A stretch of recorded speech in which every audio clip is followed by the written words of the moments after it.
से बाजपेयी जी को हटाना चाहते हैं, जो भी मर्जी कर सकता है, लेकिन देश का जनता इसको नहीं क्षमा करेंगे। ये झूठा बात कहता है, पार्लियामेंट को मिसलीड करता है। Don't mislead the parliament. 12 अगस्त 1990 दिल्ली में कांग्रेस पार्टी के दफ्तर से पश्चिम बंगाल में एक फोन लगाया जाता है। फोन करने वाले थे राजीव गांधी के निजी सचिव विसेंट जॉर्ज और दूसरी तरफ थी बंगाल की एक उभरती हुई महिला नेता जो इन दिनों वामपंथी सरकार के खिलाफ लगातार सड़कों पर आंदोलन कर रही थी। जैसे ही फोन उठा, विंसेंट जॉर्ज ने बिना वक्त गवाए कहा, वे लोग आपकी हत्या करने का प्लान बना रहे हैं, आप तुरंत दिल्ली आ जाइए। उस दौर में पश्चिम बंगाल की राजनीति सिर्फ भाषणों और चुनावों तक सीमित नहीं थी। सड़क पर उतरना मतलब सीधा टकराव। जिस महिला को ये चेतावनी दी जा रही थी वो इन दिनों सीपीएम सरकार के खिलाफ सबसे आक्रामक चेहरों में से एक बन चुकी थी। अगले ही दिन सफेद सूती साड़ी और पैरों में साधारण हवाई चप्पल पहनने वाली वो महिला दिल्ली पहुंच गई। वहां उनकी मुलाकात खुद राजीव गांधी से हुई। राजीव गांधी ने उन्हें समझाने की कोशिश की। उन्होंने कहा, हालात बहुत खराब है, तुम अभी कोलकाता मत जाओ, वे लोग तुम्हें मार सकते हैं। लेकिन उस महिला ने बिना डरे जवाब दिया, मेरे लोग मेरा इंतजार कर रहे हैं, मुझे वापस जाना ही होगा। और फिर 16 अगस्त 1990 का दिन आ गया। उस समय पश्चिम बंगाल के मुख्यमंत्री ज्योति बसु की सरकार ने बस और ट्राम के किराए बढ़ा दिए थे। इसके विरोध में कांग्रेस ने बंगाल बंद का ऐलान किया। कोलकाता के हजरा मोड़ इलाके में कांग्रेस कार्यकर्ता का बड़ा मार्च निकाला जा रहा था। सबसे आगे वही महिला चल रही थी। भीड़ नारे लगा रही थी, लोग उनके पीछे पीछे आगे बढ़ रहे थे। लेकिन धीरे धीरे माहौल बदलने लगा। अचानक भवानीपुर की तरफ से लाल झंडों से भरी एक भीड़ आती दिखाई दी। दूसरी तरफ से भी वैसा ही एक और जत्था बढ़ता नजर आया। कुछ लोगों के हाथों में सीपीएम के झंडे थे, कुछ के हाथ खाली थे और उनके पीछे पुलिस वाले खड़े थे। माहौल में तनाव साफ महसूस होने लगा था। कुछ ही मिनटों में पूरा इलाका रणभूमि बन गया। दोनों तरफ से धक्का मुक्की शुरू हो गई। तभी भीड़ में मौजूद कुछ महिलाओं की आवाज गूंजी, ओके मेरे दे, यानी उस औरत को मार दो। अगले ही पल भीड़ का एक हिस्सा सीधे उस महिला की तरफ टूट पड़ा। उसमें एक आदमी था जिसका नाम था लालू आलम। उसके हाथ में लोहे की रॉड थी और कमर में तमंचा खोसा हुआ था। मौके पर मौजूद फोटो जर्नलिस्ट पार्थ सेन गुप्ता ने अपने कैमरे में जो तस्वीर कैद की वो अगले दिन पूरे देश के अखबारों में छपी। पहले फ्रेम में लालू आलम रॉड उठाते हुए दिखाई दिया, दूसरे फ्रेम में वही रॉड पूरी ताकत से उस महिला के सर पर पड़ती नजर आई। महिला ने अपने सिर को बचाने की कोशिश की, लेकिन वार इतना जोरदार था कि वो लड़खड़ा गई। उनकी सफेद साड़ी सिर से बहते खून से लाल होने लगी। वो सड़क पर गिर पड़ी। चारों तरफ अफरा तफरी मच गई। कांग्रेस कार्यकर्ता उन्हें बचाने की कोशिश कर रहे थे। लोग इधर उधर भाग रहे थे और सड़क पर खून फैला हुआ था। उन्हें तुरंत अस्पताल ले जाया गया। सिर से लगातार खून बह रहा था, लेकिन होश में आने के बाद उन्होंने सिर्फ एक बात कही, मैं इन्हें छोड़ूंगी नहीं। उस दिन शायद किसी ने नहीं सोचा था कि खून से लथपथ सड़क पर पड़ी वो महिला एक दिन 34 साल पुरानी वामपंथी सरकार को जड़ से उखाड़ फेंकेगी और पूरा बंगाल उन्हें एक नाम से जानने लगेगा, दीदी। अब तक आप समझ ही गए होंगे कि हम बात कर रहे हैं पश्चिम बंगाल की पूर्व मुख्यमंत्री ममता बनर्जी की, जिनके पास ना तो कोई बड़ा नाम था और ना ही सत्ता तक पहुंचने का कोई शॉर्टकट, लेकिन जिद ऐसी कि उन्होंने सड़कों से उठकर पश्चिम बंगाल में राजनीति की नई कहानी लिख दी। वो देश की पहली महिला रेल मंत्री बनी और फिर पश्चिम बंगाल की प्रथम महिला मुख्यमंत्री बन गई। मगर कैसे, आज जानेंगे ममता दीदी की पूरी कहानी। साल 1955 में पश्चिम बंगाल के बीरभूम जिले में एक बच्ची का जन्म हुआ, जिसका पालन पोषण कलकत्ता के कालीघाट इलाके में गंगा नहर के पास मौजूद एक छोटे से घर में हुआ। उस बच्ची का नाम था ममता बनर्जी।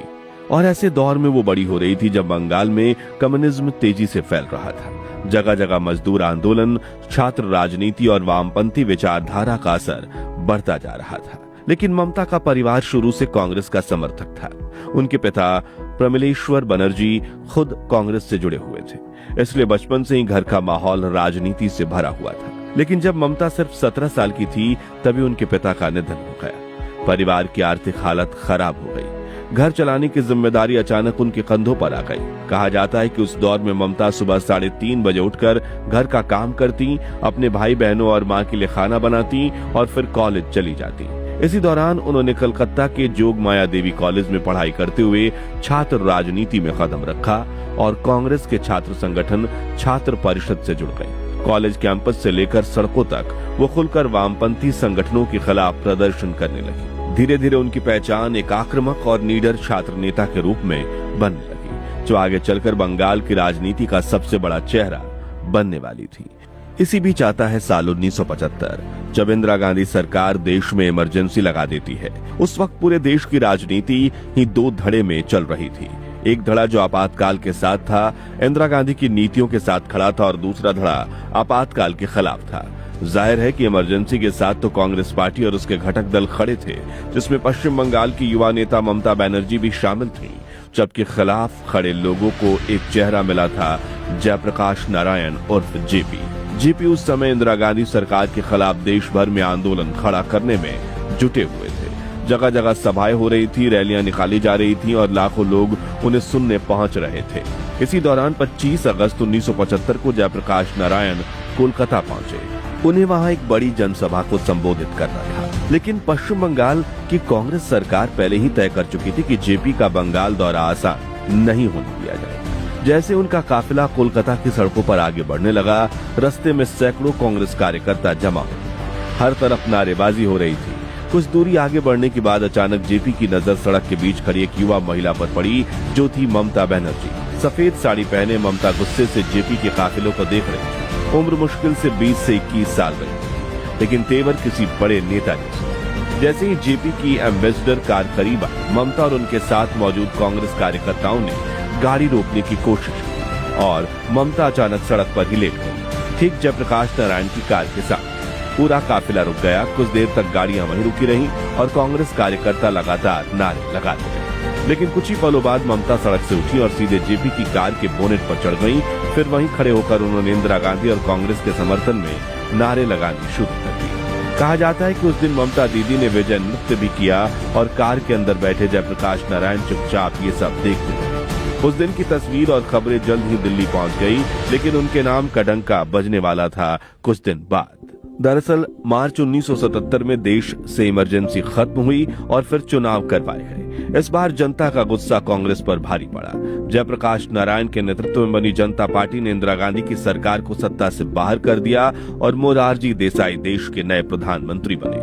इधर पश्चिम बंगाल में भी बड़ा बदलाव हो चुका था। विधानसभा चुनाव में सीपीएम के ज्योति बसु मुख्यमंत्री बन गए थे और कांग्रेस राज्य में कमजोर पड़ने लगी थी। कुछ समय बाद प्रधानमंत्री मोरारजी देसाई ने कोलकाता दौरे का फैसला किया।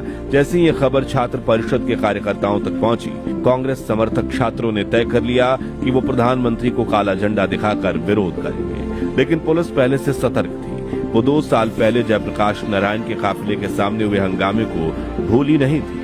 इसलिए इस बार पुलिस ने कांग्रेस और छात्र परिषद के कार्यकर्ताओं को पहले ही चिन्हित कर रखा था। जगह जगह बैरिकेडिंग थी और हर संदिग्ध चेहरे पर नजर रखी जा रही थी। लेकिन पुलिस से एक बड़ी चूक हो गई। वो ममता बनर्जी का नाम तो जानती थी, लेकिन उनका चेहरा अब तक ठीक से पहचान नहीं पाई थी। ममता ने इसी बात का फायदा उठाया और वो भीड़ के बीच बिल्कुल आम कार्यकर्ता की तरह आगे बढ़ती रही। पुलिस की नजरों से बचते हुए वो धीरे धीरे प्रधानमंत्री के काफिले के करीब पहुंच गई और फिर अचानक जब मोरारजी देसाई की गाड़ी उनके सामने आई, ममता ने जेब से काला झंडा निकाला और सीधे प्रधानमंत्री की कार के सामने लहराना शुरू कर दिया। कुछ पल के लिए पूरा माहौल सन्न रह गया। पुलिस हरकत में आई, लेकिन तब तक ममता अपना विरोध दर्ज करा चुकी थी। इस घटना ने कांग्रेस के बड़े नेताओं का ध्यान एक बार फिर उनकी तरफ खींच लिया और इसी साल ममता बनर्जी को छात्र परिषद की वर्किंग कमेटी में शामिल कर लिया गया। फिर धीरे धीरे पार्टी में उनका कद बढ़ता चला गया। 1979 में वे वेस्ट बंगाल कांग्रेस का महासचिव बना दी गईं और इसके बाद उन्होंने ट्रेड यूनियंस और महिला संगठन में भी जिम्मेदारी संभाली और फिर कुछ ही सालों बाद ममता बनर्जी को वो मौका मिला जिसने उन्हें पूरे देश में जायंट किलर के नाम से मशहूर कर दिया। साल 1984 में देश में लोकसभा चुनाव का माहौल था। इंदिरा गांधी की हत्या के बाद पूरा देश कांग्रेस की तरफ सहानुभूति दिखा रहा था और कांग्रेस हर हाल में ज्यादा से ज्यादा सीटें जीतना चाहती थी। लेकिन पश्चिम बंगाल में एक सीट ऐसी थी जिसने कांग्रेस नेताओं की चिंता बढ़ा दी थी, जादवपुर लोकसभा सीट। ये सीट लंबे समय से सीपीएम का गढ़ मानी जाती थी। वहां से लगातार जीत रहे थे पार्टी के दिग्गज नेता सोमनाथ चटर्जी। उनका नाम इतना बड़ा था कि कांग्रेस के कई नेता वहां से चुनाव लड़ने से बच रहे थे। उस समय पश्चिम बंगाल कांग्रेस की कमान प्रणब मुखर्जी के हाथों में थी, जिन्होंने सोमनाथ चटर्जी जैसे दिग्गज नेता के सामने युवा नेता ममता बनर्जी को मैदान में उतार दिया। दरअसल ममता को टिकट देने के पीछे भी कांग्रेस की अपनी राजनीति थी। पार्टी के कुछ नेताओं का मानना था कि अगर ममता जैसी युवा लड़की सोमनाथ चटर्जी को हरा देती है तो सीपीएम के लिए बहुत बड़ी शर्म की बात होगी। अगर वो हार भी जाती है तो कांग्रेस कह सकेगी कि देखो सीपीएम एक युवा लड़की को हराकर खुश हो रहा है। यानी दोनों ही हालत में कांग्रेस को ज्यादा नुकसान नहीं था। इसलिए ममता बनर्जी को जादवपुर सीट से चुनाव मैदान में उतार दिया है। उसके बाद ममता ने जिस तरह चुनाव प्रचार किया, उसने लोगों का ध्यान खींचना शुरू कर दिया। सफेद साड़ी और पैरों में साधारण रबर की चप्पल पहनकर वो घर घर जाकर वोट मांगती थीं। बड़ी बड़ी गाड़ियों और भारी सिक्योरिटी के बीच राजनीति करने वाले नेताओं से बिल्कुल अलग ममता सीधे लोगों के बीच बैठ जाती, उनसे बात करती, उनका हाल पूछती। दूसरी तरफ सोमनाथ चटर्जी इस चुनाव को बहुत हल्के में ले रहे थे। ममता ने इसी चीज को अपने प्रचार का सबसे बड़ा हथियार बना लिया। वो लोगों से कहती, सोमनाथ मेरे मामा जैसे हैं, लेकिन वो नहीं चाहते कि उनकी बेटी जीते।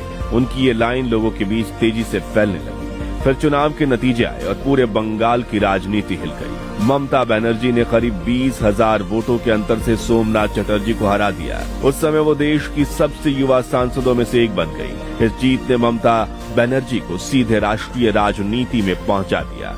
लेकिन इस जीत के साथ ममता बनर्जी को अपना सबसे बड़ा राजनीतिक दुश्मन भी मिल गया, सीपीएम यानी communist party of India, Marxist. आने वाले सालों में यही लड़ाई बंगाल की राजनीति की सबसे बड़ी जंग बनने वाली थी। हालांकि 1989 के लोकसभा चुनाव में ममता अपनी जादवपुर सीट बचा नहीं पाई और सीपीएम की मालिनी भट्टाचार्य से हार गई। लेकिन हार के बाद वो रुकी नहीं। वो लगातार कांग्रेस के लिए काम करती रही और राजीव गांधी के संपर्क में बनी रही। फिर आया साल 1990 और ममता पर वो हमला हुआ जिसका जिक्र हमने वीडियो की शुरुआत में किया था। इस हमले के बाद ममता बनर्जी और भी आक्रामक हो गई। उन्होंने सीपीएम के खिलाफ अपनी लड़ाई को तेज कर दिया। फिर आया साल 1991 जब उन्होंने साउथ कोलकाता लोकसभा सीट से चुनाव लड़ा और करीब 93,000 वोटों से सीपीएम उम्मीदवार को हरा दिया। इसके बाद 1996, 1998, 1999, 2004 और 2009 तक वो लगातार इस सीट से जीत। 1991 में जीत के बाद प्रधानमंत्री पीवी नरसिम्हा राव ने उन्हें अपनी सरकार में जगह दी। ममता को खेल, युवा मामले, महिला एवं बाल विकास जैसे मंत्रालयों में राज्य मंत्री बना दिया। लेकिन दिल्ली पहुंचने के बाद भी उनका असली निशाना बंगाल की सीपीएम सरकार थी। धीरे धीरे उन्होंने खुलकर कहना शुरू कर दिया कि बंगाल कांग्रेस सीपीएम के खिलाफ मजबूती से लड़ने के बजाय कई बार नाजुक रवैया अपनाती। दरअसल कांग्रेस के अंदर एक बड़ा धड़ा ऐसा था जो वामपंथियों से सीधा टकराव नहीं चाहता। लेकिन ममता के लिए सीपीएम के खिलाफ लड़ाई ब्लैक एंड व्हाइट। वो किसी भी तरह का समझौता नहीं करना चाहती थी। उनके बयानों से पार्टी नेतृत्व असहज होने लगा और आखिरकार 1993 में उसने मंत्रालयों की जिम्मेवारी वापस ले ली। इसके बाद ममता और कांग्रेस के बीच दूरियां बढ़ती चली गईं। 1996 के चुनाव में भी वो जीत गईं, लेकिन पार्टी के अंदर उनका गुस्सा खुलकर सामने आने लगा। उन्हें लगने लगा था कि कांग्रेस की पुरानी लीडरशिप की वजह से ही बंगाल में सीपीएम लगातार मजबूत बनी हुई है। फिर 9 अगस्त 1997 को कोलकाता के ब्रिज ग्राउंड में ममता बनर्जी ने एक बड़ी रैली की। मन से उन्होंने साफ संकेत दे दिए कि अब उनका कांग्रेस में रहना मुश्किल है। इसके बाद दिल्ली में कई दौर की बैठकों के बावजूद बात नहीं बनी और आखिरकार 1 जनवरी 1998 को ममता बनर्जी ने अजय पांड्या के घर एक प्रेस कॉन्फ्रेंस कर नई पार्टी बनाने का ऐलान कर दिया, जिसका नाम रखा गया ऑल इंडिया तृणमूल कांग्रेस। उसी दिन कांग्रेस ने ममता बनर्जी को कांग्रेस पार्टी से निकाल दिया। लेकिन शायद कांग्रेस को उस समय अंदाजा नहीं था कि जिस महिला को वो पार्टी से बाहर कर रहे हैं वही आगे चलकर बंगाल से 34 साल पुरानी सीपीएम सरकार को खत्म कर देगी। तृणमूल कांग्रेस के सामने पहला बड़ा इम्तिहान था 1998 का लोकसभा चुनाव। पार्टी नई थी, संगठन छोटा था, लेकिन ममता बनर्जी की आक्रामक राजनीति ने लोगों का ध्यान खींचना शुरू कर दिया था। चुनाव हुए और तृणमूल कांग्रेस ने पश्चिम बंगाल में 7 लोकसभा सीटें जीत ली। अगले ही साल 1999 में चुनाव में पार्टी ने 8 सीटें जीतकर साफ कर दिया कि बंगाल में अब कांग्रेस और सीपीएम के बीच एक तीसरी ताकत भी खड़ी हो चुकी है। इस दौरान ममता बनर्जी ने एनडीए को समर्थन दिया और अटल बिहारी वाजपेयी सरकार में रेल मंत्री बनी। ये मंत्रालय ममता के लिए बेहद अहम था, क्योंकि इसके जरिए वो सीधे बंगाल के लोगों तक अपनी पकड़ मजबूत कर सकती थी। उन्हें हमेशा लगता था कि केंद्र सरकार बंगाल के साथ भेदभाव करती है, इसलिए रेल बजट में उन्होंने बंगाल के लिए कई परियोजनाओं की घोषणा की। लेकिन ममता का स्वभाव शुरू से टकराव वाला था। वो अपनी ही सरकार के खिलाफ भी खुलकर नाराजगी जाहिर करती थी। एक बार रेल बजट को लेकर उन्होंने संसद के अंदर तत्कालीन रेल मंत्री रामविलास पासवान की तरफ शॉल का गोला फेंक दिया था। वहीं महिला आरक्षण बिल के दौरान समाजवादी पार्टी के सांसद दारोगा प्रसाद सरोज से उनकी तीखी बहस भी चर्चा में रही। यहाँ हम आपको संसद की कुछ मजेदार क्लिप्स दिखाना चाहेंगे, जिसमें लालू यादव और ममता बनर्जी के बीच कई बार तीखी नोकझोंक हुई थी। ये बात सही नहीं है कि रेल मांगा गया था। नहीं मांगा गया था तो नहीं मांगा गया था तो नहीं मिलेगा अब कभी। सुनिए लालू जी, दीदी और लालू जी की ये बहस देखकर अटल जी भी लोटपोट हो गए थे। ये बात सच नहीं है कि हमारा पार्टी मिनिस्ट्री में ज्वाइन करने चाहते हैं। जो बात प्राइम मिनिस्टर हमारा पार्टी को पहले से कहा है, हम लोगों ने आभारी है प्राइम मिनिस्टर को। अगर कोई किसी ने हमारा पार्टी को क्या ऑप्शन है पूछे तो हम लोग ऑप्शन दिए थे, लेकिन ये बात नहीं है कि हम लोग जाने के लिए मन तैयार किया था। हम लोग बाहर से जो सपोर्ट कर सकता है गवर्नमेंट को, आप लोग नहीं कर सकता है कि आप लोगों को मिनिस्ट्री का जरूरत है, हमारा नहीं है। खैर, कहानी पर वापस आए तो दूसरी तरफ बंगाल में राजनीतिक जमीन तेजी से बदल रही थी। 2000 आते आते ज्योति बसु की पकड़ कमजोर पड़ने लगी और सीपीएम के अंदर भी बदलाव शुरू हो गया। मुख्यमंत्री की कुर्सी अब बुद्धदेव भट्टाचार्य के हाथ में आ चुकी थी। ममता समझ गई थी कि अगर उन्हें बंगाल की सत्ता तक पहुंचना है तो सीपीएम के खिलाफ लड़ाई को और बड़ा बनाना होगा। इसी बीच 2001 में पश्चिम बंगाल के छोटा अंगड़ाइया इलाके में हिंसा हुई, जिसमें तृणमूल कांग्रेस के 11 समर्थकों की मौत हो गई। ममता ने सीधे सीपीएम पर आरोप लगाया और बुद्धदेव सरकार को बर्खास्त करने की मांग कर दी। वो दिल्ली पहुंची और प्रधानमंत्री अटल बिहारी वाजपेयी से मिलने गई। कहा जाता है कि मुलाकात के दौरान उन्होंने अपने झोले से हड्डियां और खोपड़ी निकालकर टेबल पर रख दी, ताकि बंगाल के हिंसा को गंभीरता से लिया जा सके। वाजपेयी कुछ पल के लिए हैरान रह गए। बाद में मामला गृह मंत्रालय को भेजा गया और सीबीआई की जांच के आदेश हुए, लेकिन राष्ट्रपति शासन नहीं लगाया गया। ममता इससे बेहद नाराज हुई। उन्हें लगा कि एनडीए भी बंगाल में सीपीएम के खिलाफ उतना आक्रामक नहीं है जितना वो चाहती हैं। तहलका स्टिंग ऑपरेशन सामने आया, जिसमें रक्षा सौदों में भ्रष्टाचार के आरोप लगे। ममता ने नैतिक आधार का हवाला देते हुए एनडीए से समर्थन वापस ले लिया। इसके बाद 2001 में बंगाल विधानसभा चुनाव में कांग्रेस और तृणमूल साथ आए। गठबंधन को 89 सीटें मिली, जिनमें 60 अकेले तृणमूल कांग्रेस की थीं। सीपीएम सत्ता में तो बनी रही, लेकिन पहली बार उसे महसूस हुआ कि बंगाल में उसके सामने खतरनाक चुनौती खड़ी हो चुकी है। हालांकि कुछ समय बाद ममता फिर एनडीए के साथ चली गई और उन्हें कोयला मंत्रालय मिला, लेकिन 2004 के लोकसभा चुनाव में इसका नुकसान उठाना पड़ा। तृणमूल कांग्रेस बुरी तरह सिमट गई और पार्टी के सिर्फ 2 सांसद ही जीत पाए, जिनमें एक खुद ममता बनर्जी थी। अब ममता के पास गंवाने को कुछ नहीं था। उन्होंने साल 2009 तक कायदे से बंगाल में ही काम करना था, ताकि पार्टी को खोई साख वापस मिल सके। लेकिन साल 2006 में तृणमूल कांग्रेस को बड़ा झटका लगा। पिछले चुनाव में 60 सीटें जीतने वाली पार्टी इस बार सिर्फ 30 सीटों पर सिमट गई। ऐसा लगने लगा था कि ममता बनर्जी की राजनीति अब ढलान पर जा रही है। लेकिन तभी बुद्धदेव भट्टाचार्य सरकार का एक फैसला बंगाल की राजनीति बदल देता है। सरकार ने कोलकाता से करीब 40 से 50 किलोमीटर दूर सिंगूर में लगभग 997 एकड़ जमीन टाटा मोटर्स को दे दी, जहां रतन टाटा अपनी महत्वाकांक्षी टाटा नैनो कार फैक्ट्री लगाना चाहते थे। सरकार का कहना था कि किसानों को मुआवजा दिया जाएगा, लेकिन कई किसान अपनी जमीन छोड़ने को तैयार नहीं थे। यहीं से ममता बनर्जी ने आंदोलन शुरू किया। सिंगूर पहुंची, किसानों के बीच बैठी, धरने दिए और धीरे धीरे पूरा बंगाल इस मुद्दे पर गरमाने लगा। पुलिस बैरिकेडिंग कर रही थी, तृणमूल कार्यकर्ता सड़क पर उतर रहे थे और सीपीएम सरकार पर दबाव बढ़ता जा रहा था।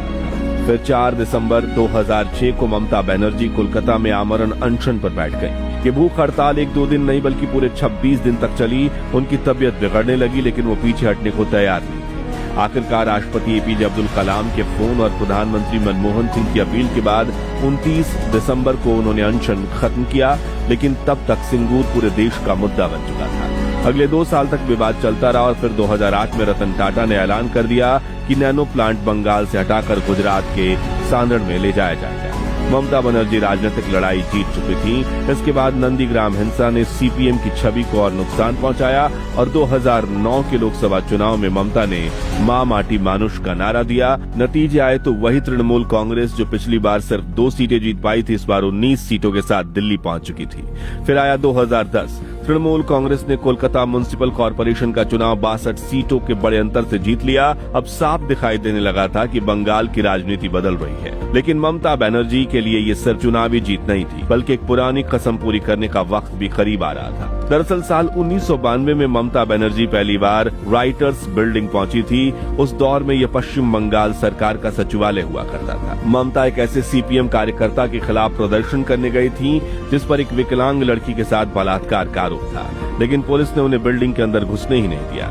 उन्हें पकड़कर बाहर निकाल दिया गया। उसी दिन गुस्से में ममता ने कसम खाई थी कि अब राइटर्स बिल्डिंग में तभी कदम रखूंगी जब इस राज्य की मुख्यमंत्री बनूंगी। फिर आया 13 मई 2011। रात के करीब 8 बजे पूरे बंगाल की टीवी स्क्रीन पर सिर्फ एक ही खबर चल रही थी, 34 साल पुरानी सीपीएम सरकार खत्म। तृणमूल कांग्रेस और कांग्रेस गठबंधन ने ऐतिहासिक जीत हासिल कर ली थी। खुद मुख्यमंत्री बुद्धदेव भट्टाचार्य जादवपुर सीट से चुनाव हार गए थे। बंगाल में पहली बार लोगों को लग रहा था कि वामपंथ का अजय अखिल आखिरकार ढह चुका है। 20 मई 2011 को ममता बनर्जी ने सबसे पहले कालीघाट मंदिर जाकर माथा टेका। इसके बाद वो राजभवन पहुंची और पश्चिम बंगाल के मुख्यमंत्री पद की शपथ ली। शपथ के बाद वो राइटर्स बिल्डिंग तक पैदल गईं। वहीं राइटर्स बिल्डिंग जहां कभी उन्हें घुसने नहीं दिया गया था। लगभग 19 साल बाद उनकी वो कसम पूरी होती थी। मुख्यमंत्री बनने के बाद उनका पहला बड़ा फैसला भी सीधे सिंगूर से जुड़ा था। ममता सरकार ने किसानों को करीब 400 एकड़ जमीन वापस लौटाने का ऐलान कर दिया और बाकी जमीन को लेकर ममता ने साफ कहा, अगर टाटा बाबू फैक्ट्री लगाना चाहें तो लगाएं, नहीं तो उसका भी रास्ता निकाल लिया जाएगा। और ये थी ममता बनर्जी यानी दीदी की पश्चिम बंगाल के मुख्यमंत्री बनने तक की कहानी, जिसके बाद वो लगातार 3 बार चुनाव जीतकर 15 सालों तक पश्चिम बंगाल की चीफ मिनिस्टर बनी रही। लेकिन 2026 के विधानसभा चुनाव को वो हार गई और अब बंगाल में भाजपा की सरकार है। लेकिन आने वाले चुनाव में उनकी रणनीति किस दिशा में जाएगी, इस पर पूरे देश की नजर बनी हुई है। तो आज के लिए बस इतना ही। पश्चिम बंगाल की पूर्व मुख्यमंत्री ममता बनर्जी की ये कहानी आपको कैसी लगी और आखिर क्यों 2026 का चुनाव वो हार गईं, इस बारे में अपनी राय हमें कमेंट्स में बताइए। ये वीडियो पसंद आया हो तो इसे लाइक और शेयर जरूर कीजिए और ऐसी ही दिलचस्प वीडियोस के लिए हमारे चैनल को सब्सक्राइब करके पास वाली घंटी बजाना मत भूलिएगा। जय हिंद, जय भारत।